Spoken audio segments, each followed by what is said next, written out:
We started off from there, and one thing which I had actually determined at that point in time, that someday or the other I'll get in touch with this person who is talking so much sense, you know.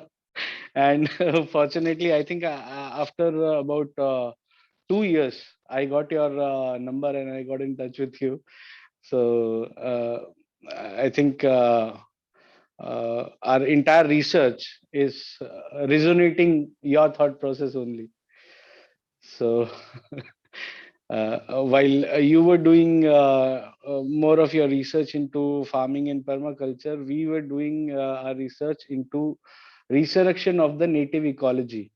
Now, farming, if we look at it, farming is basically, we have made it a process in which everything has gone artificial today with the introduction of chemical-based farming, thanks to the green revolution of the country, followed by the white revolution of the country. And those revolutions have revolutionized, I don't know how much they have revolutionized the farming sector and the dairy sector, but they've definitely revolutionized the factories, which are fertilizer makers, and the pesticide and the insecticide, weedicide and fungicide makers, and definitely boosted the healthcare business like anything, because the chemicals have entered the food chain because of them, thanks to boosting up the industry and increasing the GDP through the factories. But I would like to start the presentation now. So can I share my screen now? If Yes. you can allow me. Yeah. So I'll straight away jump into the presentation. Is it visible? Right. So as the invite says, it is about ponds, plantations, and planet. Ecological, sustainable, and profitable farms, because we all know that no farmer wants his next generation to become farmer these days. It is only because farming has become a loss-making proposition. It is no more a career option, and that is why we see. An exodus from rural to urban. 2007 was the first year wherein globally the urban population exceeded the rural population for the first time. And the UN body first came up with an idea of developing smart cities. So why all this has happened is because some of the mistakes that we have done in the past, and we'll cover most of it. I'll try to cover during the presentation. And then Binay, what will be the format? I mean, the question answer can go along with the presentation, or it will be in the end? At the end, it is better so that the flow is maintained. Okay. That's Okay, perfect. So I'll start with the presentation. As you can see, the subject is pond, plantation, and planet. So let's start.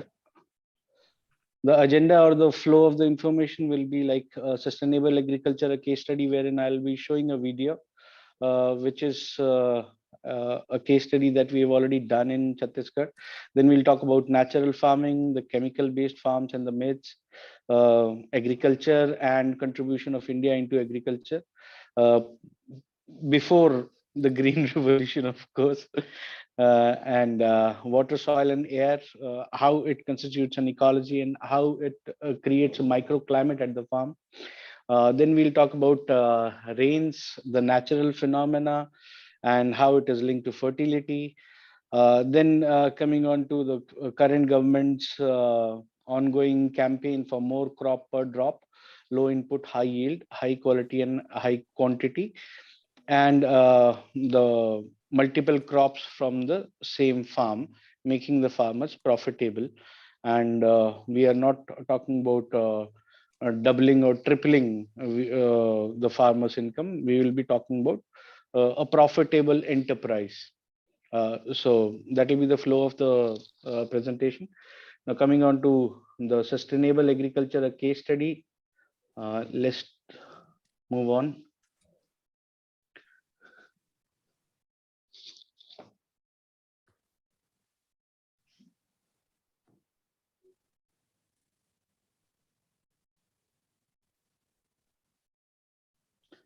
So this is a link from our YouTube channel.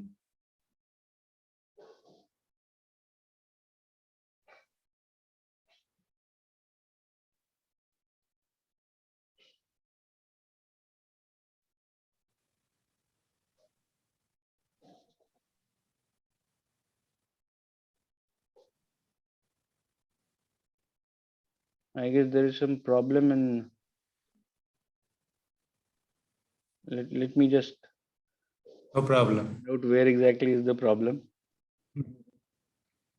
It usually happens. Technical snags are a part of life now, especially in the IT sector. So let me just reduce the resources of the system a little bit.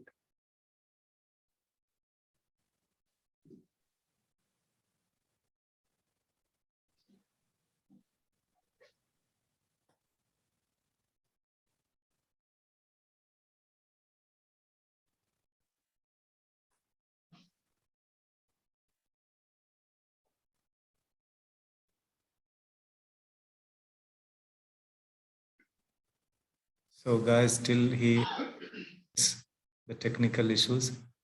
I know a few stories that he has achieved, and what I have been seeing and reading all these days is any pond that has been dirty gets clean and clear in 3 days, and that sustains. Here you go. Is it ready now? Yeah, looks like, sir.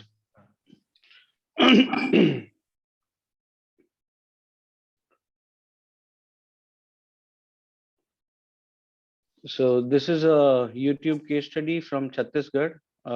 Let me just explain it. Here you see a rice mill Full screen. and full screen. Just a sec.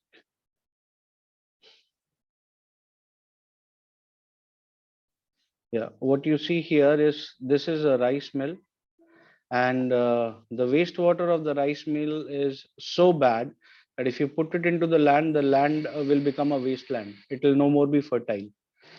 Now, across the road, this you can see there is a road. Across the road, there was a 32-acre farm of the owner of the rice mill only, and his wastewater discharge was creating a lot of problem for the villages around.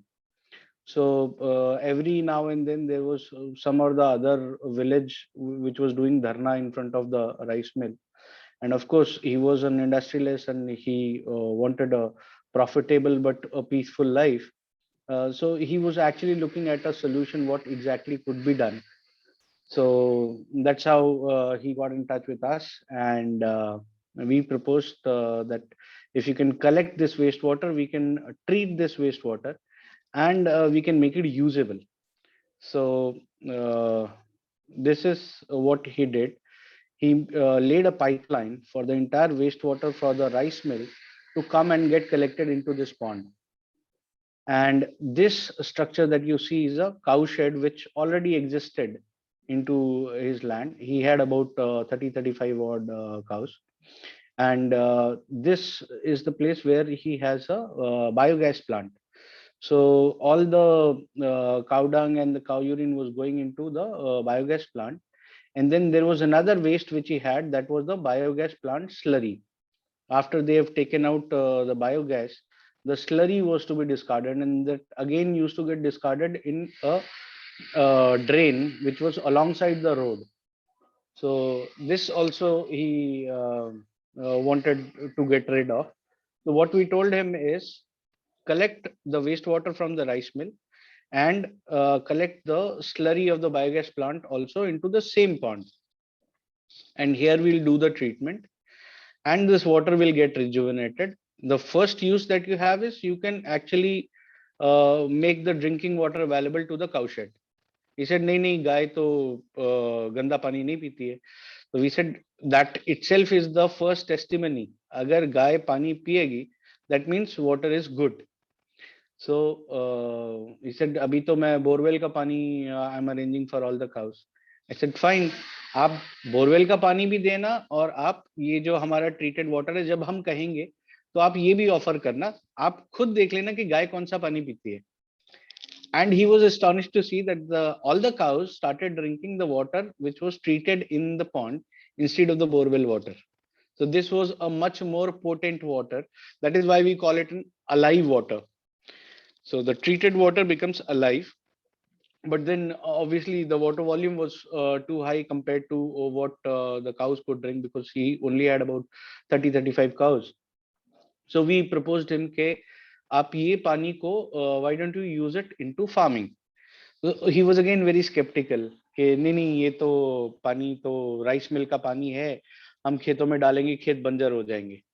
So then we said कि ठीक है, जब आपको ऐसा लगे कि ऐसी कोई अपॉर्चुनिटी है तब हम आपको बताएंगे. Now it so happened he had a 32 acre farmland. उसमें उन्होंने 5 एकड़ में गोभी की फसल लगाई थी. And it so happened कि वो पूरी गोभी में वायरल इन्फेक्शन आ गया. Now if anybody is related to farming, he would know कि plants में जो वायरल इन्फेक्शन है उसका कोई इलाज है नहीं. You just have to uproot it and quarantine and you bury it into the soil. So then he said कि सर हमारे गोभी में वायरस लग गया है, तो इसका भी इलाज है क्या आपके पास? So that was the opportunity which we told him कि सर देखिए अब तो आपकी फसल बर्बाद हो गई. Now you have nothing to lose. आप ऐसे भी उखाड़ोगे वैसे भी उखाड़ोगे. So आप उसके अंदर ये पानी यूज करके देख लो. And he started using this water on only on this logic that he has got nothing to lose. And from the same viral infected crop, he got a better yield than the other farms where he had no infection. And he was using in one portion he was using chemical based farming methods, and in the other portion he was using ZBNF methods. And he got the yield of the viral infected farm also, that 5 acre farm, he got a better yield. So this is the case study. Now what you will see here is the entire span of the farm and the interview of the owner of the rice mill and the farm. So let me just play it for you. This is being played from YouTube only, so you can log on to YouTube and you can see it there.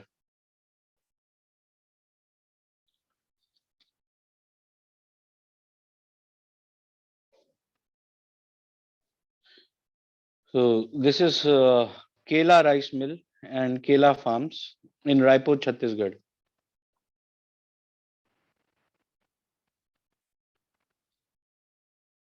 This is the entire 32 acres farm where he had banana crop,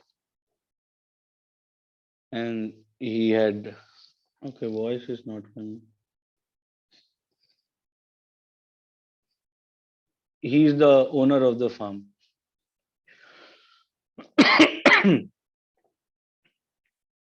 This is the rice mill. It's a drone shot. This is the cow shed, the farmland, and the treatment pond.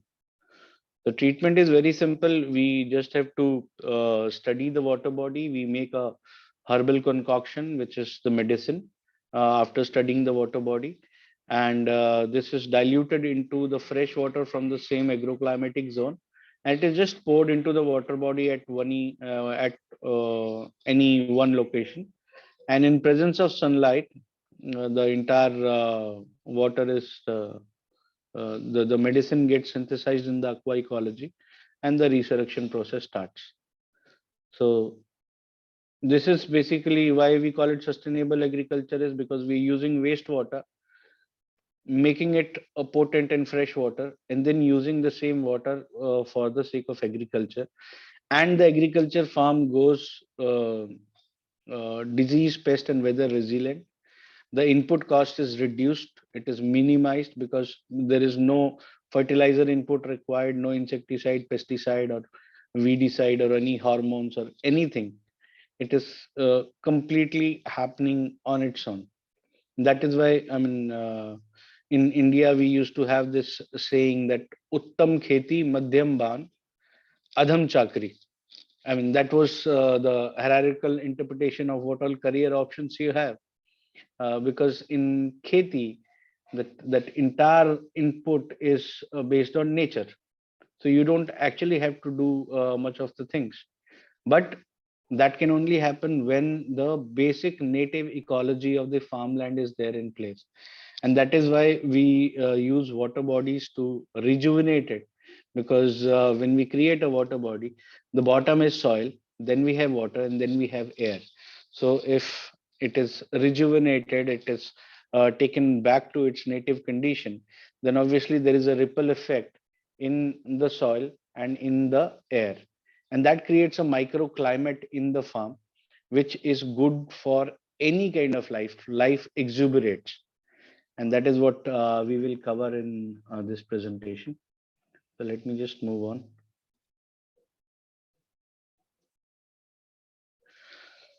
So coming on to the myths, the first myth is natural farming. In nature there is nothing called farm.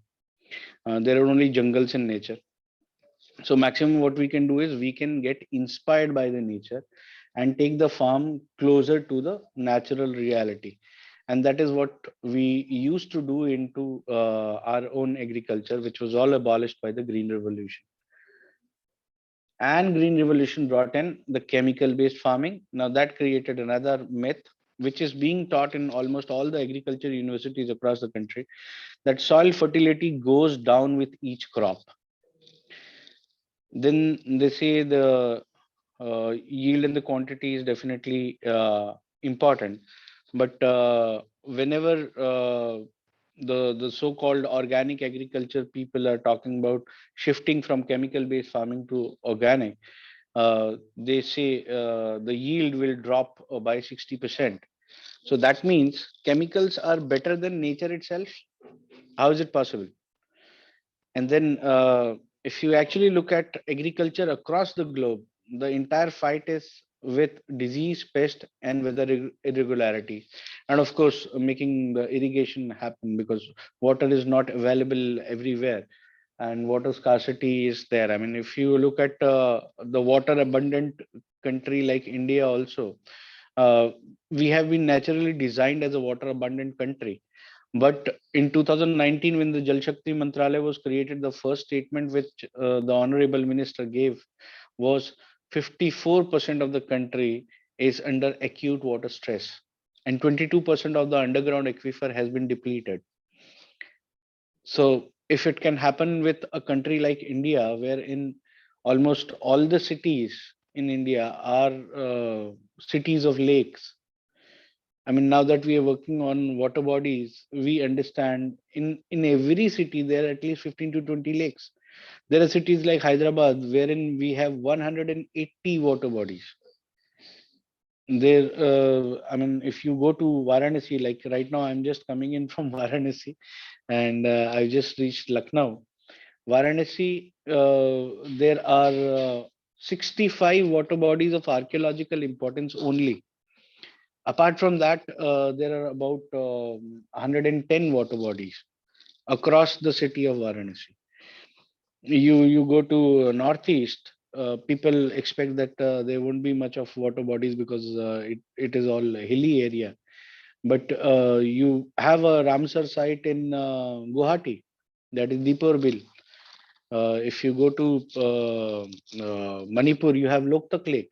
Loktak Lake is 27,000 acres. I mean, just imagine, we across India, we believe that Dal is a very big lake. Dal is only 3,700 acres. Loktak is 27,000 acres. Just imagine, it is probably uh, 10 times, not even 10, 100 times the size of Dal Lake. So, if a country like India can go under acute water stress, there is definitely the problem across the globe for irrigation. So these are some of the challenges which the chemical-based farming has created. And now let's move on to understand the Indian agriculture. Now it has been proven by multiple streams of science that agriculture was invented in India. Indians were the first people who started plowing. Indians were the first people who started cultivating. The first settlements of colonies was in India. Now we have archaeological, documentary, genealogy, anthropology. We have oceanography. We have about 18 different streams of science, which has proven that India is a continuous surviving civilization for last 25,000 years. No other civilization in the world has survived for that long.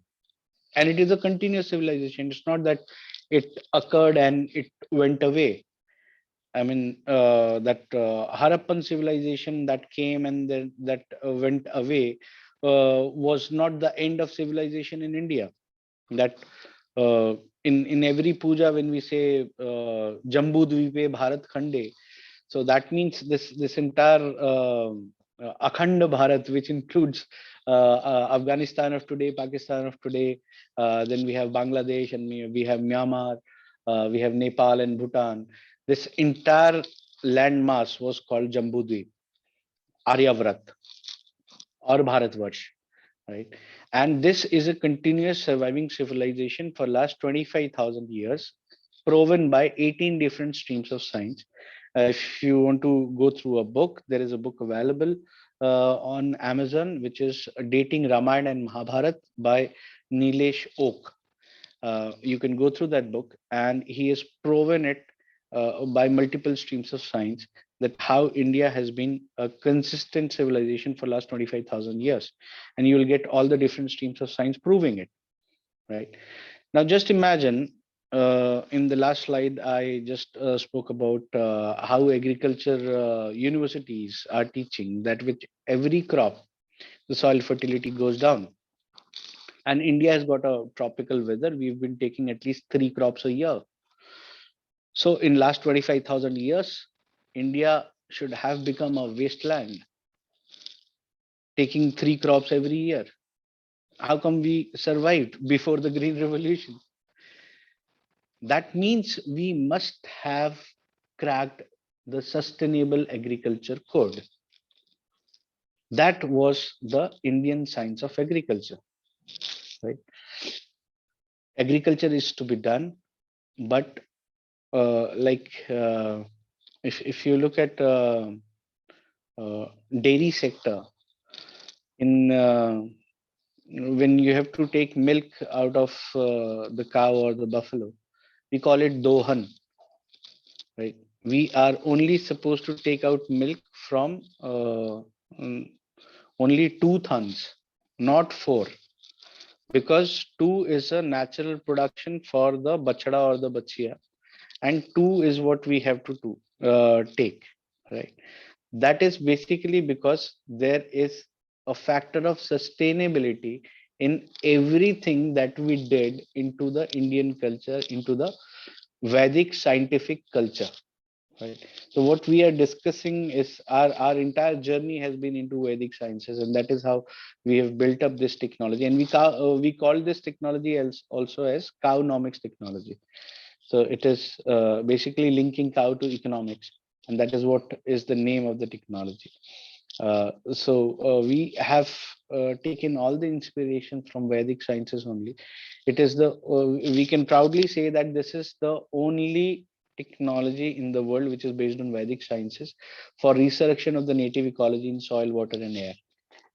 So you can call it a anti-pollution or a pollution abatement technology, which is based on Vedic science.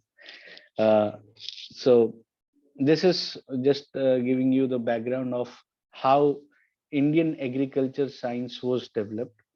Now, coming on to the science of ideologies, basically the difference between Vedic science and Western science is very important to understand.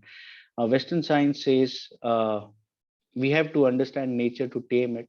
Man is the God's gift to the planet, and we have got all the rights and all the natural resources that is available, and we have to consume it, and we have to the natural process to tame it. And all substances are dead.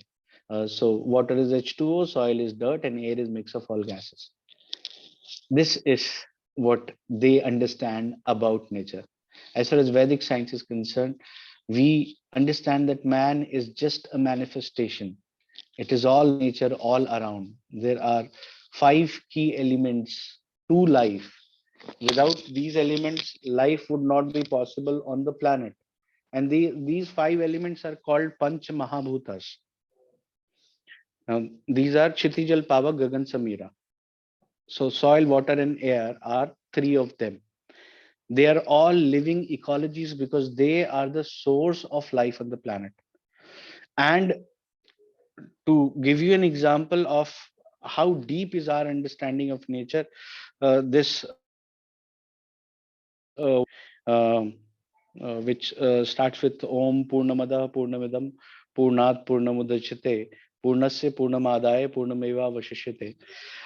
This actually gives our holistic understanding about nature and the life sciences. I was just talking to my daughter one day, and she said, "Papa, इसका मतलब क्या है?" So I said, "बेटा, this means पूर्ण से पूर्ण निकाल लो, फिर भी पूर्ण शेष रह जाता है." And she said, "That means 2 minus 2 equal to 2." मैंने कहा हाँ, और पापा ये तो गलत है। मैंने कहा या गलत तो है। अब ये सोचो कि ये सही कहाँ होता है? तो she said कि ये सही हो सकता है? I said या सही तो है, ये कहाँ सही है ये तुमको फाइंड आउट करना है। Then she came back to me saying कि पापा वो उसका आंसर मिल गया। मैंने कहा हाँ बताओ। बोली 0 minus 0 equal to 0। मैंने कहा हाँ ठीक है, परफेक्ट है। अब ये एक और कंडीशन में करेक्ट होगा, वो भी तुमको ढूंढ के बताना है। And after a couple of days she came back, पापा उसका आंसर भी मिल गया, infinity minus infinity equal to infinity। I said very good, wonderful, you have understood it correctly. Now why it was going wrong in 2 minus 2? He said अब ये नहीं पता मुझे, ये बताइए। then I explained it to her कि बेटा देखो, whenever you're talking about finite numbers, the equation will not stand true. This is our understanding of nature, and nature is infinite, it is cyclic.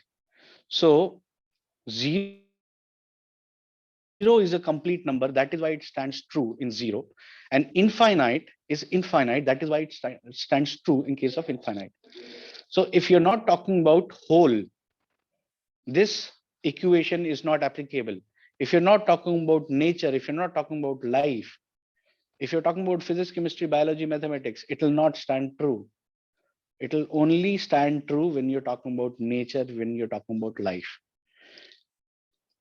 फिर मैंने कहा बेटा अब इसका एक एग्जांपल ढूंढो अपने चारों तरफ कि लाइफ में ये कहाँ पे तुमने देखा है। तो incidentally our neighbours had just had उनके पास एक लैब कपल था, तो उसको बच्चे हुए थे। The female had given birth to about 8 puppies. She said के पापा वो एप्लीकेबल है क्या, क्योंकि वो जो लूसी है वो तो कंप्लीट है ही है, अब उसके बच्चे be complete hai. They're also complete unit. I said yes. Wonderful example you've given. When a mother gives a birth to a baby, mother is also complete, and babies are also complete units in themselves. So that is how deep our understanding of nature and life sciences was. And this shlok is probably more than 10,000 years old. So this is where we take our inspirations from, and when we make it applicable to fighting with pollution or implementing it into farming, the entire revolution happens. And this is what we're going to talk into the upcoming slides. So talking about ecological farming, it is farming is something which we don't have to do in terms of our inputs to the farms. It happens naturally, which is built upon soil, water, and air, right? And when we are talking about soil, water, and air, we are talking about a complete ecology, and that is why we've coined this term as ecological integral farming, because it is a holistic approach. There is an ecology in soil and water and air, and if we depend on that, then everything will naturally fall in place. The borewell water that we are using largely for irrigation is supposed to be in the aquifer. That is not supposed to be used for the surface purposes. That is not supposed to be used for the terrestrial purposes. We just take out borewell water and we start irrigation.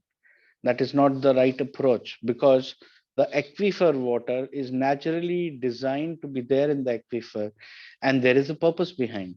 When you take it out, when you extract it, then it needs a curing on the surface to become suitable for the purposes of terrestrial life. And it's not that we did not know about aquifers earlier. Um, if I may quote from Mahabharata, when Bhishma Pitama was thirsty, and when he was lying on Bano ki Shaiya, he asked for water, and Arjun actually took out water by uh, drilling a hole into the earth's surface only. Right so aquifers का existence तो हमको तब से मालूम है, लेकिन हम उसको इस्तेमाल नहीं करते थे जब तक उसकी आवश्यकता ना हो.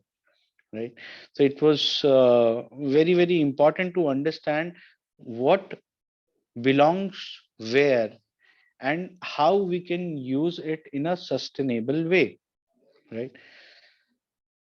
So why ponds are important in the farm is basically because whenever you have a pond and you have rejuvenated the ecology in a pond, where in one hand you have the soil and the other side you have the air, how you create a microclimate. Like any water body will be a natural water body in will always be in this form. Bottom is earth or soil, and then you have water, and then you have air. Now why this is important is because this creates, these are, soil, water and air are the only three possible habitats for the microbiota. The microbes can survive only in these three medias. Now, when all of them get directly connected to each other in a water body, what you create is the biggest pool of microbiota. Now, if you're talking about growth of the plants, it is all a barter system between the bacterias or the microbiota of the soil and the plant metabolic system. Like any plant will do photosynthesis, and in the photosynthesis process what happens is you're absorbing carbon dioxide from air, retaining the carbon and releasing the oxygen. Now this carbon is literally of no use to the plants, so where does it go? It is all released in the soil through the roots. Why? Because in the soil you have bacteria who survive on carbon. The nitrogen fixing bacteria is, throughout his life, it is capturing nitrogen from the air. You know, we have the maximum amount of nitrogen in air, and this nitrogen is absorbed by the nitrogen fixing bacteria throughout its life, which is of no use to the nitrogen fixing bacteria. It is only exchanged with the roots of the plants. What nitrogen fixing bacteria needs is carbon, and what plant need is nitrogen. Nitrogen is required for the growth, and that is why we put in so much of urea, right? In the chemical based farming, urea is what it is a nitrogen compound, right? So this is the natural biodiversity which is dependent on a symbiotic relationship, which grow in symbiosis. Both of them are working for entire life to support each other, and both of them grow, both of them prosper in the process, right? So there is a soil ecology which is enriched through the natural process. There is a aqua ecology, and there is an air ecology, right? Now if you just give a little bit of thought, you would have heard about this. Locust attack recently, टिड्डियों का attack हुआ जी, पाकिस्तान से आ रही है और वो कहाँ Africa से आ रही है, और टिड्डियों ने फसल बर्बाद कर दी और ये कर दिया वो कर दिया।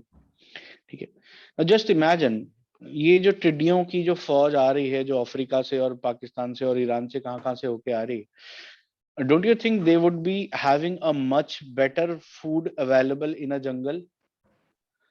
और पाकिस्तान की तरफ से यदि वो पंजाब में एंटर कर रही है तो पंजाब में अच्छे खासे जंगल हैं, they could have attack the jungle, जहां पे न्यूट्रिशन की उनको कोई कमी नहीं होती.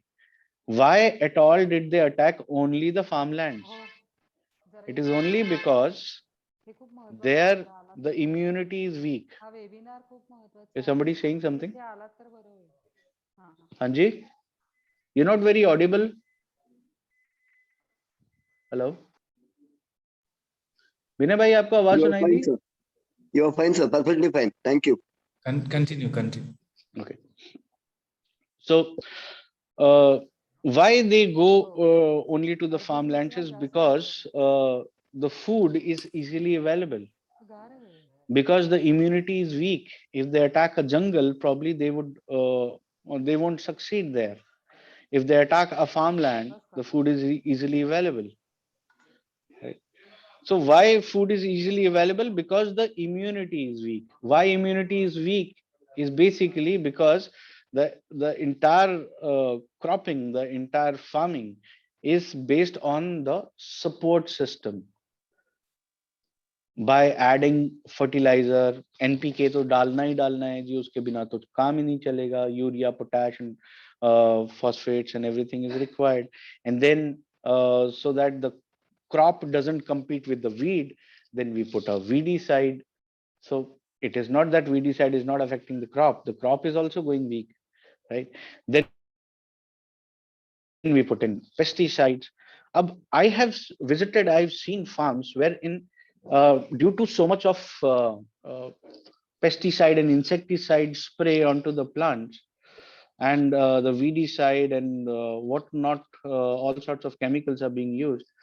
What happens is when the flowering happens, there will be plants which will be bearing only the male flowers, and there will be plants which will be bearing only the female flowers. So no pollination will happen because no insect will come and sit on them because of the insecticide and the pesticide. So how will the pollination happen? How will the fruiting start? Then they spray factory made hormones so that pollination happens and the fruiting starts. So ultimately, all these crops wherein so much of chemicals are being used, what we get is half nature, half factory, because even the hormones are factory made for a better crop. Now, naturally, the pollination will happen only when the insects come in, only when you have bees and butterflies around.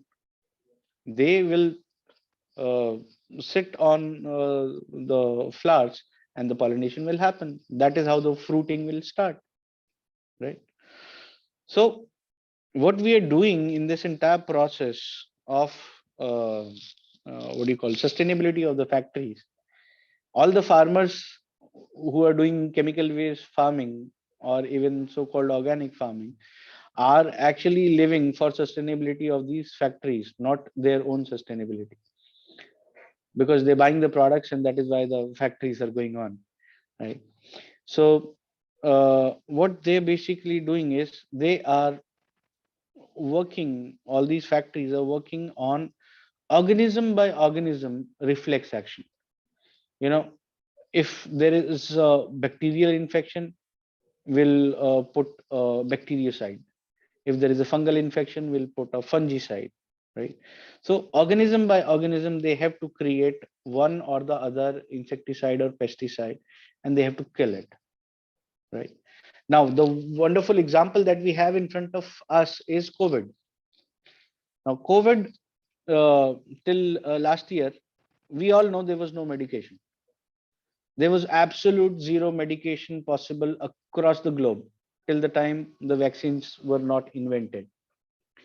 And last year, India had a recovery rate of 97%. How? How did people survive? when you know there is no medication for this particular disease? It was all because of the basic native immunity of the people in India. And why did we have this immunity?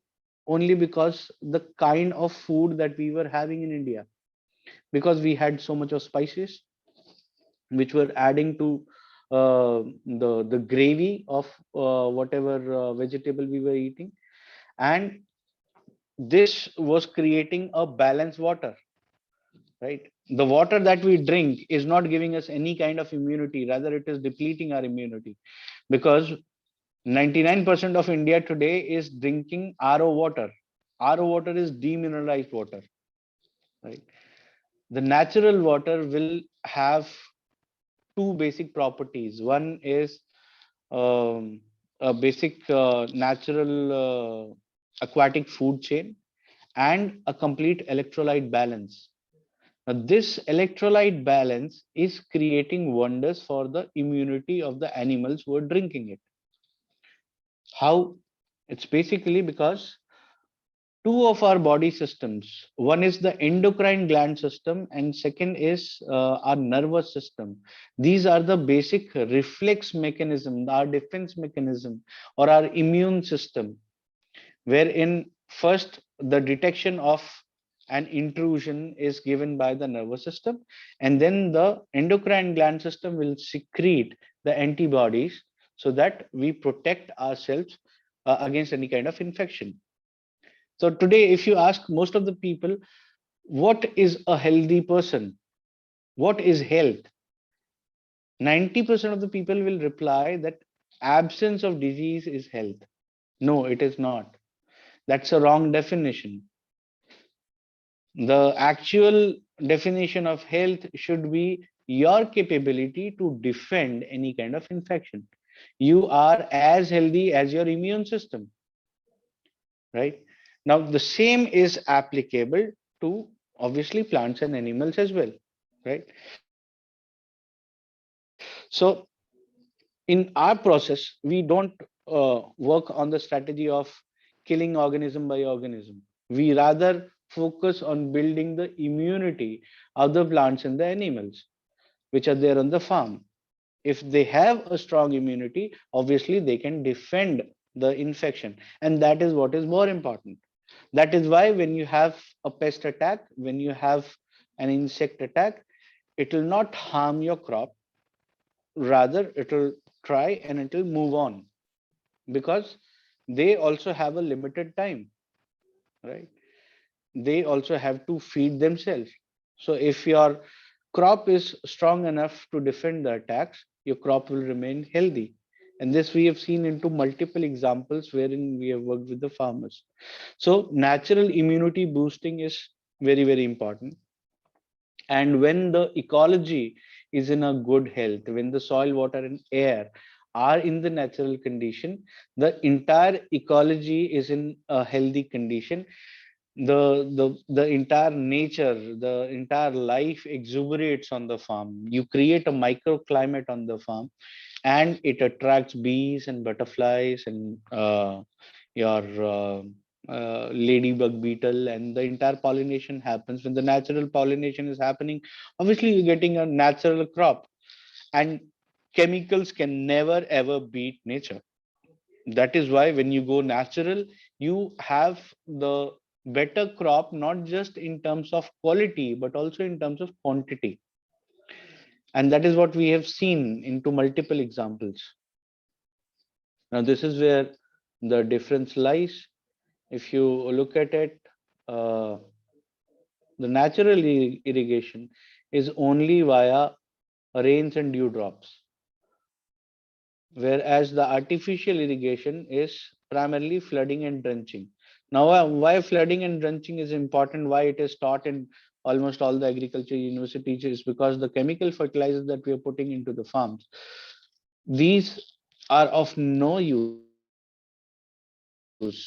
to the plants till the time they don't react with water and they become usable. For any and every chemical on this planet, there are two forms. One is a dead chemical form, one is a biochemical form, which is usable by the life, right? So, what a plant needs is a biochemical form, whereas what factory makes is a chemical form. So that urea grain has to react with water, and then only this urea that we are putting into the farm will be available to the crop for growth. But in the natural ecosystem, what happens is, I told you, the barter system between the nitrobacters or the azotobacters, which are there in the soil. They capture nitrogen from the air in the course of their natural metabolism, and they exchange it with the crop. So you don't need a fertilizer, right? Uh, Now, if you talk about the natural irrigation, there are only two ways for natural irrigation. One is the rain, and one is the dewdrops, right? If you look at it closely, when the dewdrops come onto the plant, it is only in the early morning time, right? If you look at rain, it can happen anytime, but there is a set pattern. There is a process for the rains to happen. First and foremost, there'll be dark clouds. So it will cut the excess sunlight which is coming in, right? And then you'll have lots of winds which will moderate the temperature. And then the rain will start. So moderate temperature is very important. Why does nature create this? Is you will something that you will understand into botany. For every leaf, the back of the leaf will have a structure, the cell structure, wherein we have guard cells. Now, these guard cells are very active and they're very straight when the temperature is high. When the temperature is moderate, these guard cells are relaxed. When they are relaxed, there is an opening called stomata. Stomata is there into back of every leaf. The stomata opens only when guard cells are relaxed. That is why moderate temperature is very, very much required before the natural irrigation process. And natural irrigation process is not flooding or drenching. The rain or the dewdrop will always fall on the leaves, right? When the guard cells are relaxed and the stomata is open, this entire water, the natural electrolyte balanced alive water, will be absorbed by the leaves. Now, you would not have ever seen any plant which is obese, because plant has got a very wonderful ecosystem wherein it will retain only a thing which is required for the plant. Rest everything will be released in the soil for keeping the soil ecology in a healthy mode through the roots. That is how the barter system works on.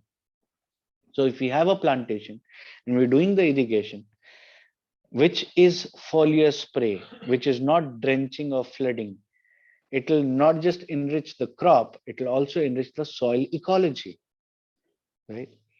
If you go through Rig Ved, uh, in the first chapter itself, there is a shlok which says, we call upon Ashwini Kumar to safeguard our crops.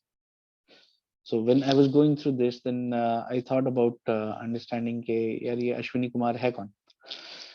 Akshay Kumar तो है नहीं कि I know him. So then I studied it further to understand the history of Ashwini Kumar, and then I came to know that Ashwini Kumars are twins. I just explained about the twin system, which is the endocrine system and the nervous system. So these are twins, and these twins are born when sun marries the cloud.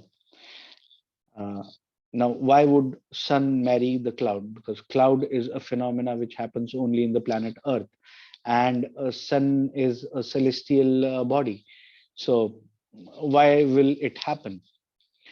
So the entire science that we have into our scriptures is all coded. You have to decode it. It's like a puzzle. It's like a jigsaw puzzle where you have to put things into the place, right? So what we understood is when you have a rainbow phenomena, it is only when the sunlight is passing through the mist of vapors, right? Now, does that change the property of the sunlight? Does it create any effect on the plants? And once we did that experiment, it was amazing.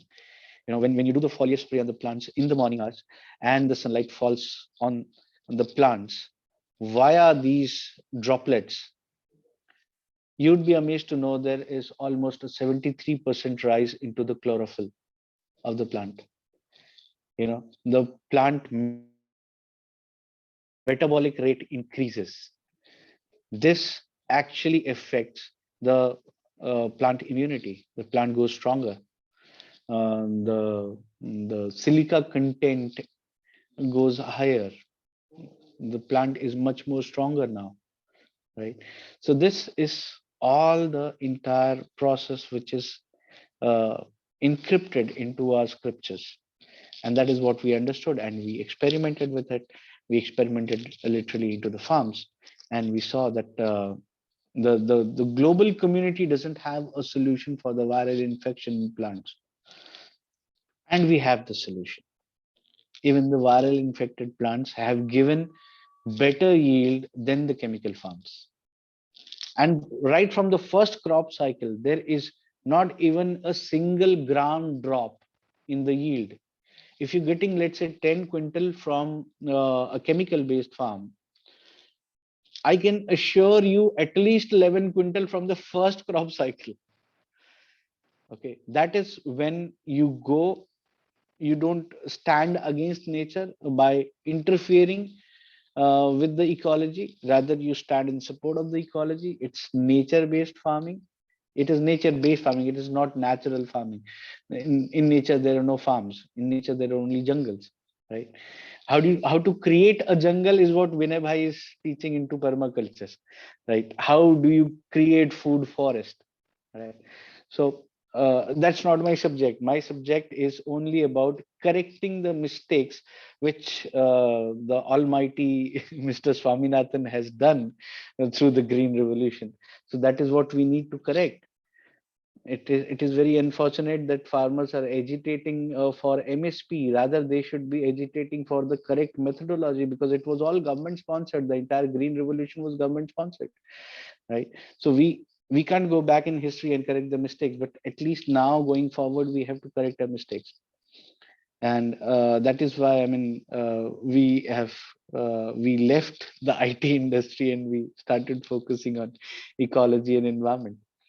So this is something this which is not a theory. This is what we have practically done, and it has yielded much better results, not just for us, but for all the farmers who have worked with us.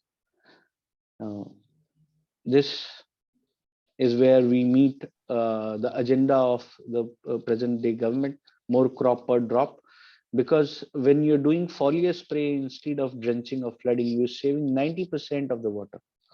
This is very important for the farmers, what you get in terms of the yield, not just qualitatively, but also quantitatively. I mean, you get a better quantity and you get the highest possible quality of the crop, because you have not used any kind of chemical. So there is no point of having any residues at all. Madhukar, But any yeah, idea how much time we are going to take? it's almost finished. Almost just 2-3 slides left.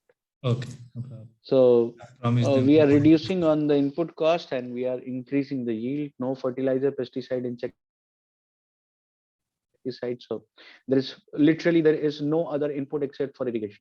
If you have drip irrigation, it's wonderful. If you don't have drip irrigation, it's just the foliar spray that is required to be done. No drenching or flooding, because we have resurrected the ecology in the pond. That also ensures that the water body is connected to the underground aquifer, and the soil doesn't go dry to the drought condition at any point in time. The chlorophyll content of the plant is increased, and the natural pollination happens, and that is why you get the highest quality of the crop. So this is again a video from our YouTube channel, which was done on the bitter gourd, and there was a 225% growth from the yield compared to ZBNF. So in one farm, you can have multiple crops also. If you do animal husbandry, if you do fishery, agriculture, horticulture, apiculture, prawn culture, poultry, duckery, beekeeping, because all of these are life forms and all of them depend on a clean soil, water, and air, right? So you don't have to do any contribution in terms of any insecticide or pesticide or antibiotics or anything of that sort. All they need is their natural feed. If you go to Salim Ali Institute of Ornithology in Coimbatore, there is one thing which is taught that if you want to rear any kind of plant or animal, you have to ensure only three things: plenty of fresh water, which is natural, plenty of their natural feed, and their peaceful habitat.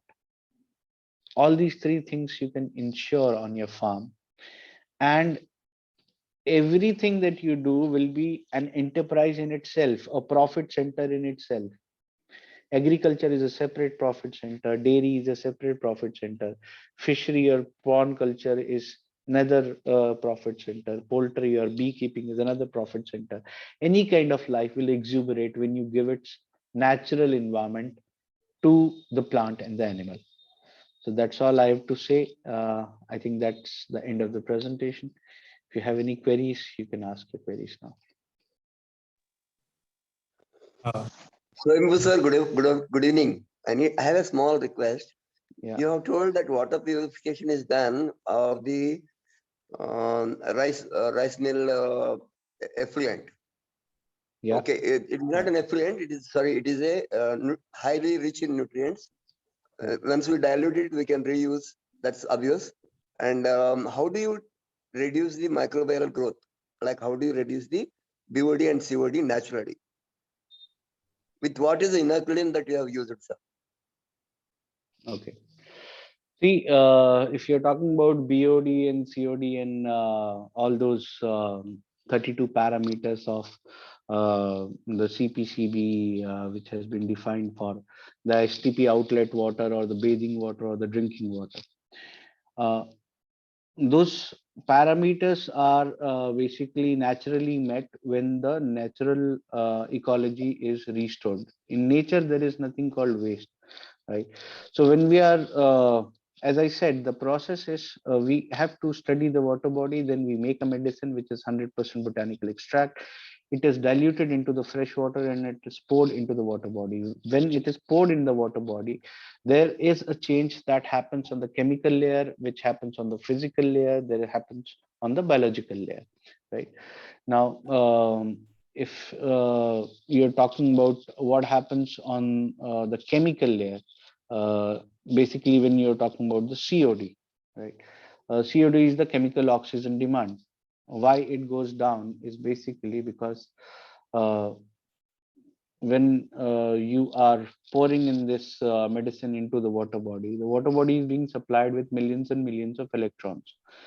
Now, if you talk about the wastewater will be having some of the key contents are basically phosphates and sulfates and nitrates and nitrites and other ammonical compounds, right? Now, let's take an example of the phosphate, typically PO3 or PO4. Now, when the electron is made available, electron exchange happens, and the phosphate is disintegrated as phosphorus and oxygen. Oxygen goes into the dissolved oxygen, so the DO level will go up, and the phosphorus is made separate. Now, when the native microbiota is resurrected, there are phosphorus consuming bacteria, so they'll consume the phosphorus, and the oxygen will contribute towards increment into the DO values. When the DO goes up, DO is the supply, while your BOD and COD are the demand. So when the DO is going up, the BOD and COD is coming down. Similarly, it happens with the TSS and the TDS. right? Now, as I said, it is the free electrons which is getting supplied with the medicine. And now, the free electrons will definitely have a charge. Now, this charge is good enough to give a CPR-like shock to the dormant microbiota, and they get resurrected. When they get resurrected, they need oxygen to breathe, and they need something to eat. So this phosphorus is available for eating, and DO level is high, so it can be consumed, right? So on one hand, you have increased the DO level. On the other hand, you have also increased the BOD, right? So when they come to the equilibrium, you will see that the natural ecology is coming back in shape. Now, these single-celled organisms are consumed by planktons. Planktons are consumed by the fishes. And the fish excreta is again ammonia, which is consumed by the single-celled organisms, right? So this is the aquatic food chain which gets re-established with the treatment. So the immediate effect that you look at the wastewater is your TDS and TSS will be declining steeply, while your COD will also be declining, but your BOD and the DO level will remain stable for some initial period of time, and then eventually there'll be a decline into the BOD also, and there'll be an upward trends into the DO. Like the recent project, I'm just coming in from Varanasi. There is a lake which is called Leher Tara Lake, if you're aware of. If you've heard of Sant Kabir, Kabir was found on a lotus flower in this lake only. This is called Kabir Prakatya Sthali. Now, this Kabir Prakatya Sthali was about 27 acres water body way back in 1390 when Kabir was found, and today it is reduced to hardly about 12, 13 acres. It is basically because continuous sewage is being dumped, right? There are about 20,000 families in the vicinity in the area called Leher Tara, and all that sewage is coming into this lake. Now, we started treating this lake in November, 19th of November to be very precise. And after this, almost about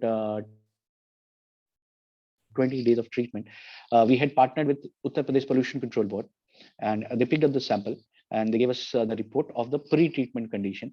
On 8th of December, they took up another sample, which is approximately about 20 days after we had started the treatment, and they gave us the post-treatment report also, for which we had a press conference. Now, it was such an amazing result that we had to call for a press conference, because it was for the first time in recorded history that Leher Tara Lake had a higher dissolved oxygen level than the river Ganga itself. Ganga in Varanasi has got a DO level of 5.5, while Leher Tara Lake had a DO level of 9.5, and started from less than 5 just about a month back.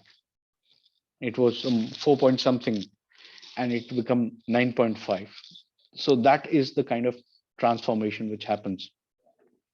Now there are no mosquitoes in that entire Leher Tara vicinity. There is no mosquito at all, right? The waves are back.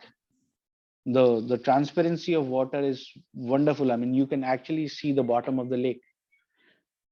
The viscosity has gone down. That is why the waves are back, and it is wonderful to see where, I mean, people used to light incense stick at night in their home just to avoid the foul smell emanating out of the water body. And they're so happy that every evening people are sitting there and doing their panchayat and discussion and everything. There is a chai wala who's got a full-time job now, just giving serving tea at the lake. So that is how the transformation happens. I mean, it's all natural process. We are not doing anything except for doing the dosing treatment. And the water level has gone down by 1.5 feet because the sludge is getting consumed. The ecological dredging is happening, right?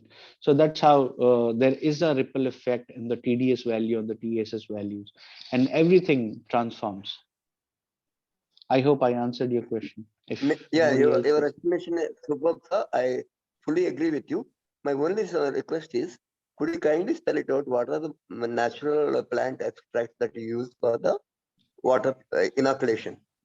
And can It we try varies that in from our water body to value? water body. That's what I said. We have to first study the water body, then only the medicine is made. There is a pool of about 1008 herbs, which we have to carefully select after the study.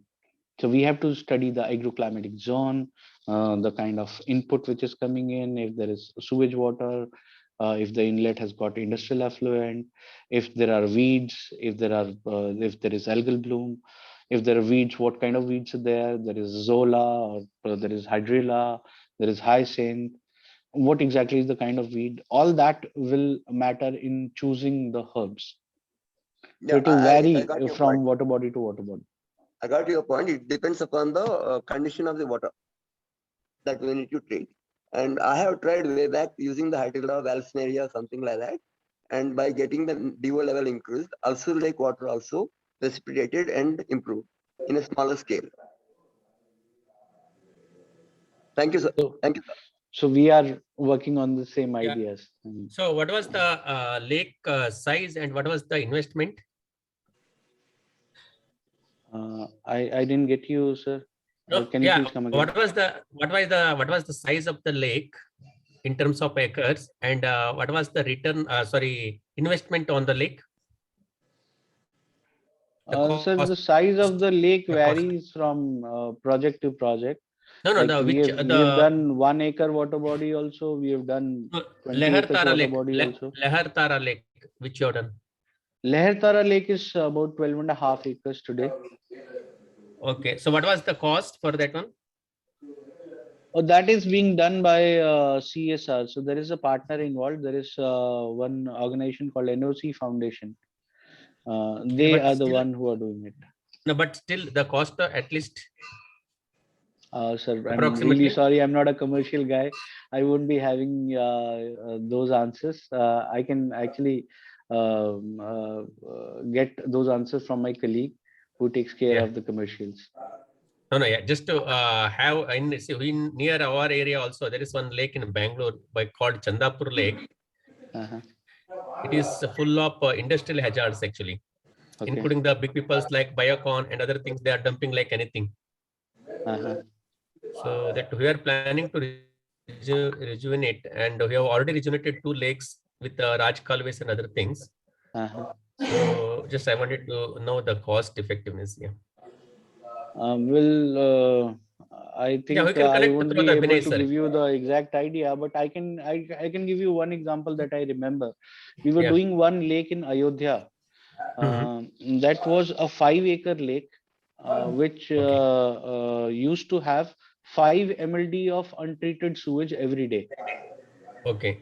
And that was funded by Coca-Cola on CSR.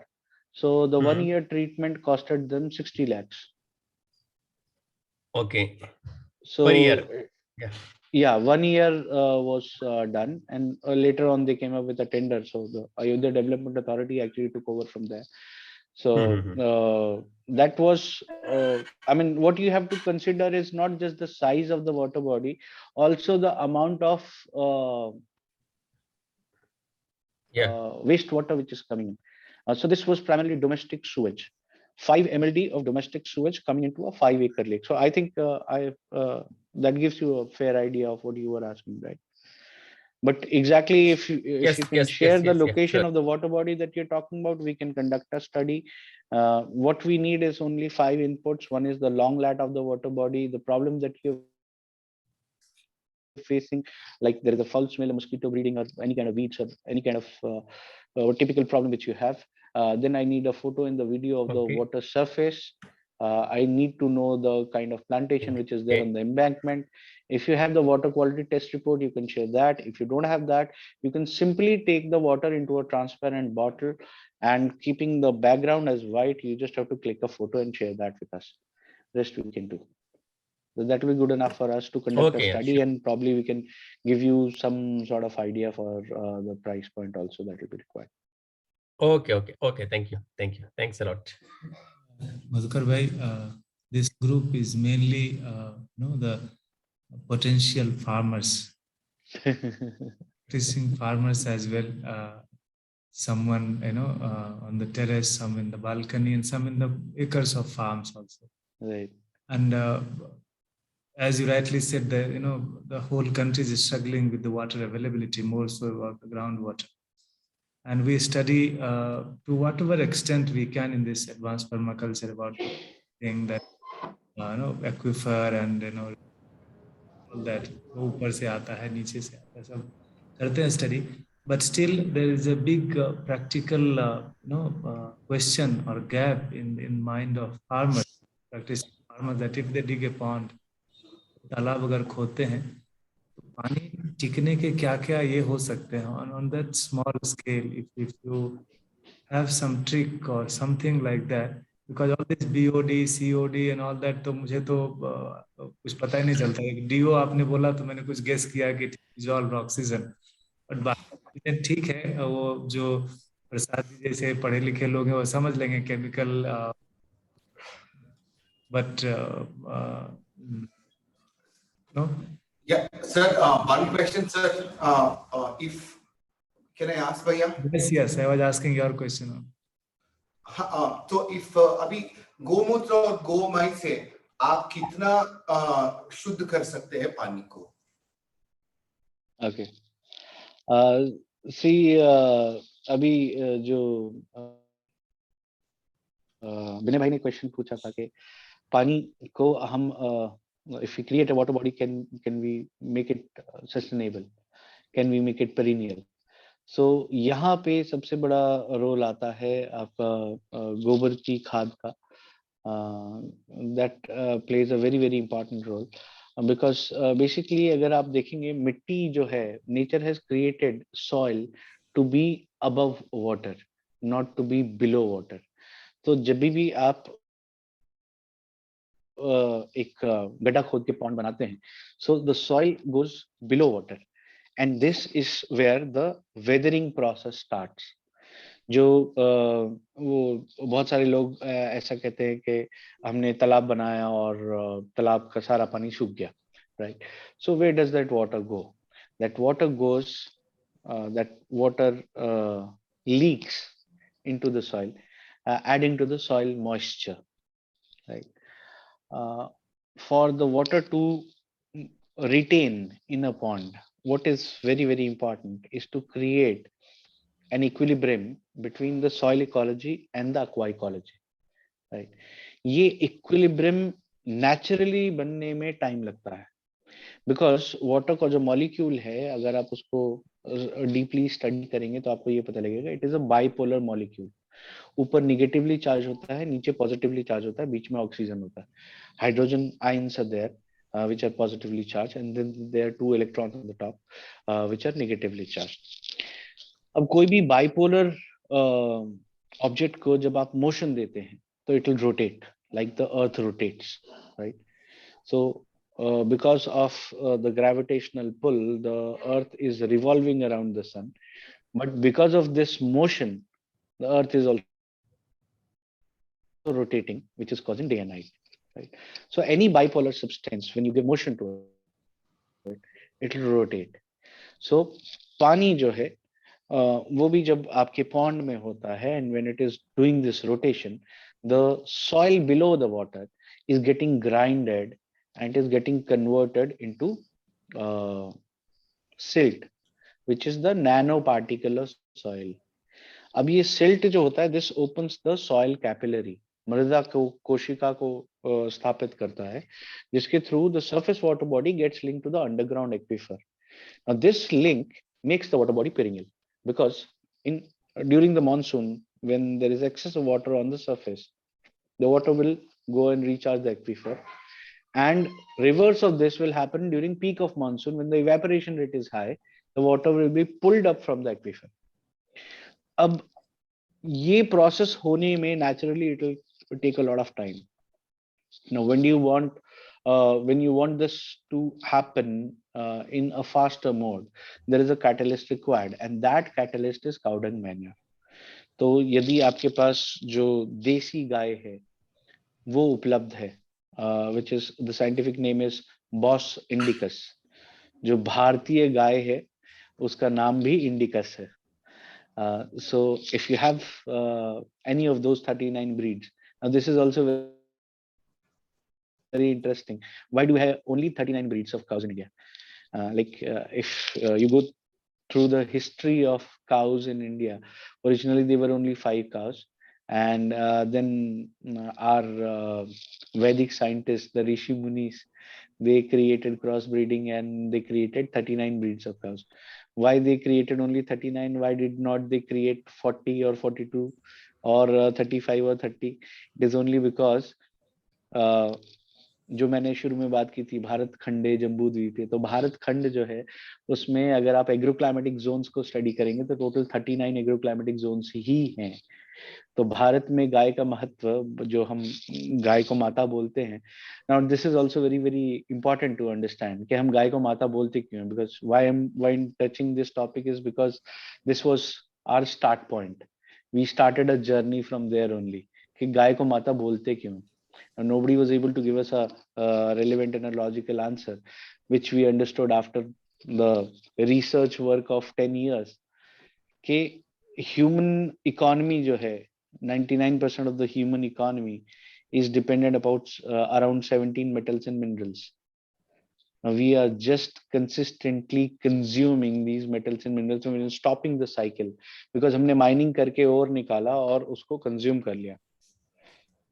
उसका हमने एक product बना दिया. अब वो product का cycle रुक गया. जैसे कार्बन साइकिल है, वाटर साइकिल है, वैसे ही हर एक मिनरल और मेटल का साइकिल है. This cycle needs to be completed. This completion is being done by the cow dung and the cow urine, which contains all those 17 metals and minerals, and the cycle gets completed and the ecology is always on, right? That is why the cow was called mother of the entire ecology. It is not just mother for human beings, it is for entire planet, because she's got power of reviving the ecology from the scratch.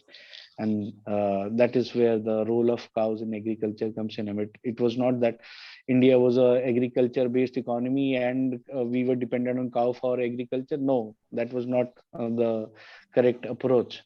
It was only because the cycle is getting completed and the entire metals and minerals are going back into the nature because of the cows.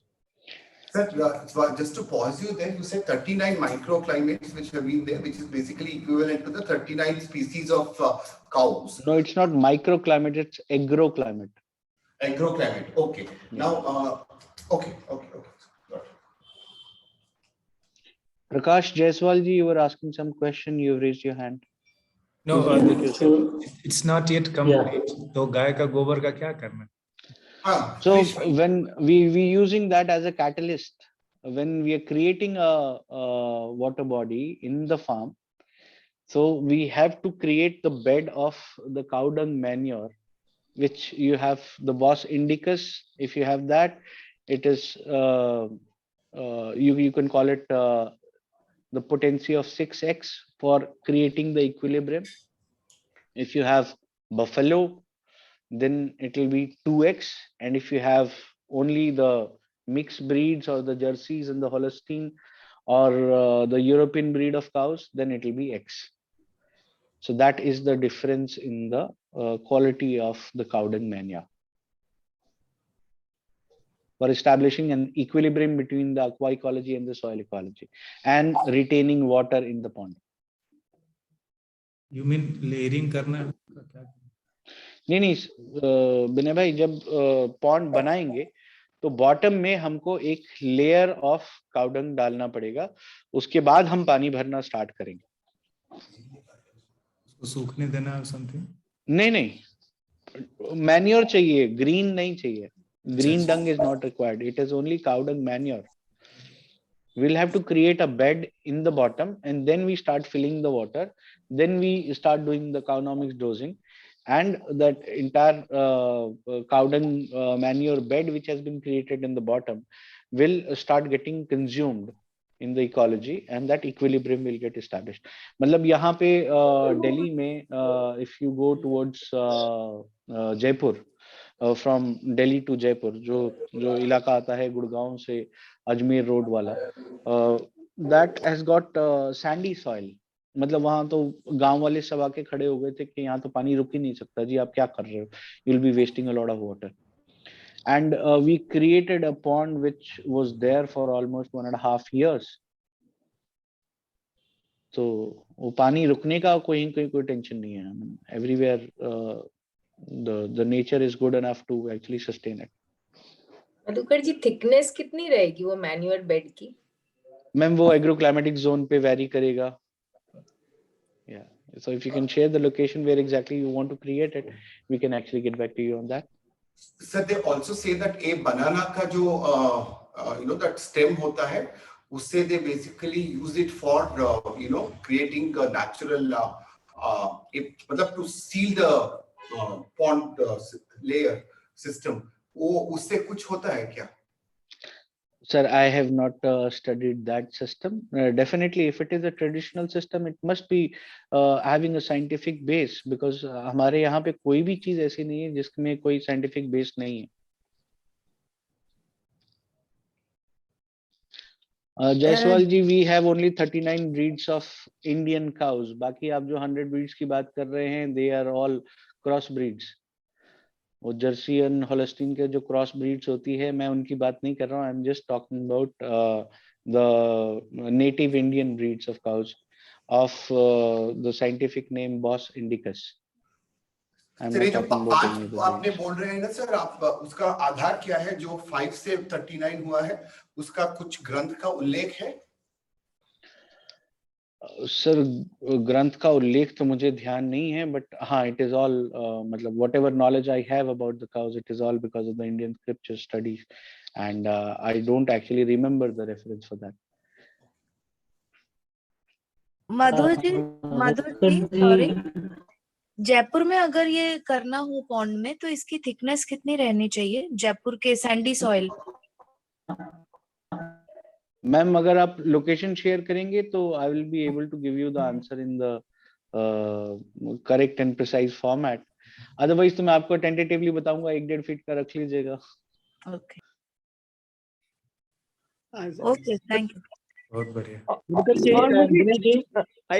When I started this Zoom meeting, you said, recording in progress, want to leave करके, I was telling, please record. So I hope it will be available posterity. What had happened was, I missed out sending to a group of people. I wish, they're all farmers. उनको छोड़ के another group को मैं भेजा. I don't want them to miss at all. So if it is possible to record and publish, it will be very good. Yes. It's still recording is on. नमस्कार, मुझे एक चीज पूछनी थी। जैसे आपने बताया borewell water is design not for surface use, तो उसको सरफेस यूज के लिए लेना है, तो उसके लिए क्या अपन को कुछ ऐड करना होगा या कुछ अपन को उसमें करना होगा for it to be more alive और समथिंग लाइक दैट? मैम, हम वही करते हैं। When we create a pond, हम बोरवेल से जो भी पानी निकालते हैं उसको पॉन्ड में रखते हैं। पॉन्ड में हम उसको ट्रीट करते हैं, it is expose to sunlight, and that is how it becomes usable for the terrestrial use. मतलब आपको पानी निकालते के साथ ही बोरवेल का पानी सरफेस यूज में नहीं लाना होता है। when it is treated, our treatment is basically using the borewell water only, and then it is exposed to the sunlight, and then the entire process of water rejuvenation starts. मैंने आपको बताया कि जो fresh नेचुरल वाटर है, जो spring water है, उसमें 2 चीजें एग्जिस्ट करना एसेंशियल है। That is what we categorize as alive water. One is the alive active food chain, the aquatic food chain, and second is the electrolyte balance.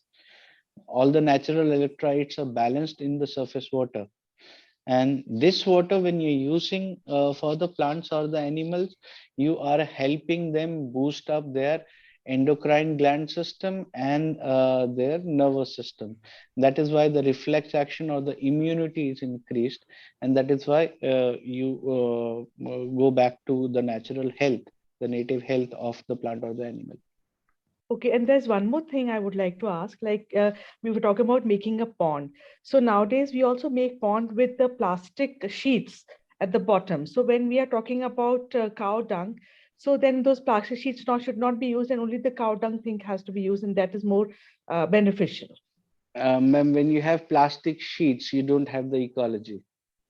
Okay. When you have tiles, I'm I'm specific about natural ponds. We cannot Okay. treat swimming pools or the water tanks that we create on the top of the apartments. Okay, So because there in has to villages be we have no plastic sheet, no epoxy flooring, no tiles, no man-made structure at all. Maximum what you can do is you can do stone pitching at the embankment side, uh, and rest the bottom you have to leave it natural only. okay. Thank you so much. Nice. So we have taken 17 minutes extra, and the session has been so interesting and people are still enjoying. So if there are no questions now, should I take it for granted? Anyone wants to? One more question. Bhaiya, Sorry. on the lighter note, can anything be done about drinkable waters in cities and all? I can give you a quick fix, though it is not a right approach, but then something is better than nothing. So आप अगर if you're using RO water, then I would only request you कि आप सर्दियों में तो खैर ये नहीं कर सकते, गर्मियों में एटलीस्ट ये कर सकते हैं कि आप मिट्टी का घड़ा ले लें और आपके आरओ का पानी निकाल के मिट्टी के घड़े में डालें, और जो मिट्टी का घड़ा है उसको बाहर से जो खाने वाला चूना होता है जो लोग पान में खाते हैं, आप उसका लेप लगा दीजिए उसके चारों तरफ, so that the water is able to breathe, and when the air exchange happens, it takes some of the calcium along. So this water, when it is left into this earthen pot for at least 12 hours, then it is back to its natural electrolyte balance, and then it is good for drinking purpose. I've also heard that people say that in that matka you should put a small container of some tamba. वो भी होना चाहिए नहीं, Yeah. उसकी जरूरत नहीं है. Nee, copper is always good for water, man. So if you have copper glasses or copper jugs, it is wonderful. That will be an added advantage. That will give you a bit more healthy water. But is But it आपको मटके में कुछ copper का substance रखने की कोई The आवश्यकता नहीं. context are different, sir. Actually, there was a video just day before yesterday I saw it. It is about the treating cancer. I think Chandigarh has. I'll try to locate that video. You know, you create magic water by first thing is keeping one glass of copper in matka overnight, and then removing it, and then adding a set of vegetable pieces for that is carrot and then adrak and then things like that. That is regularly taken. It has been, I mean, they have recorded that cancer is reversed. I mean, whatever is said in the video I'm saying, and I'll try to circulate that video in the group. It is in a So specific I'll have to do a context. research before I comment on that. So I'm not aware of those. Yeah. Even I am not able to, because you see, this WhatsApp is full of wisdom as well as pitfalls. So I just circulate this since this topic came up. I thought that context is that it's not exactly what you are. Sir, I remember a wonderful line by our former Prime Minister, Mr. Atal Bihari Vajpayee. When he was a Prime Minister, he gave a statement in one of the NASCOM summits that we are proceeding towards an age of information abundance. So all sorts of information will be available to the user. Now it will be the user discretion to differentiate between the truth and the false. So I mean, for anything, I mean, starting from the news to the scientific ideas that are thrown upon us through WhatsApp and Facebook and all these social media, we will have to do a lot of research to understand whether there is a scientific truth behind whatever statement is being given to us or not. So I mean, what you have shared is a wonderful piece of information, but we'll have to do a lot of research before we implement it into the life. What I have been sharing is what we have already implemented in the life. That is what we are here for. Can I ask you a small question, sir? Yes, Sir, sure. in the river beds, I have seen a lot of Kshar Bhumi. How do we revert it, sir? Kshar Bhumi is a paid ugna mushkil hai. But if you try to add some natural plants and all, automatically soil layer will improve with the what you call humus. And is there any way to rejuvenate the rivers in that way? Yeah, of course, it is possible. You just have to resurrect the native ecology of the soil, water, and air. Then everything gets back to normal. I mean, we have done it into the rivers also. We have done one Mandakini River Rejuvenation Project in Chitrakoot in Madhya Pradesh. It was covered by ABP News as well. I mean, it is available on our YouTube channel. You can go through it. Nice. So Thanks a lot, sir.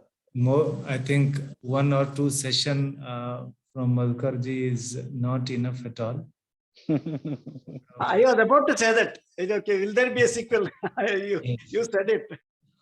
He has not even talked even a single word about his philosophy of treating the water. He just showed us whatever he had to, keeping us, keeping in mind this Farmers' Day and the audience of being farming background. That's so interesting that the approach of treating it is something amazing. Maybe we'll have it again. Abhi to 10 bajne wale hain. Just hoping that you all had dinner and then came. If not, then don't curse us. So if you have questions, we'll share his number if he is comfortable, or email ID. Or maybe you can have next month फिर से 2022 में फिर से करेंगे एक session more targeted to the subject, whatever is in demand. We can also do, maybe we can post it in our group and consolidate and forward it to him. That also should be easier on him also, because he's a very busy guy. I don't think 10 of us calling him up will be a great idea. वो कर लेंगे, है ना? So here comes the end, but before we end, सभा के समापन से पहले सबका बहुत बहुत धन्यवाद. And as we continue this habit or routine of inviting these esteemed lectures on different topics by these knowledge, क्या बोलते हैं, wise people, ज्ञानी पुरुष कह सकते हैं, knowledge तो information, इन ज्ञानियों का ये कार्यक्रम चलता रहेगा. And your participation makes us plans again and again. Keep coming. And thoda business ki baat kar lein. Why you all got interested is because you attended some beginners program or some advanced program, and then you are sitting here 1-1.5 घंटे से. So we are having our next program next month, next year, next month, whatever. 8 तारीख को है. We'll share the same link is there. I'll share it in the groups. And for new people, those who are here for the first time, don't get surprised. It was a talk with an agenda. It's not like that. So यही सब है. I have recorded the session. We'll share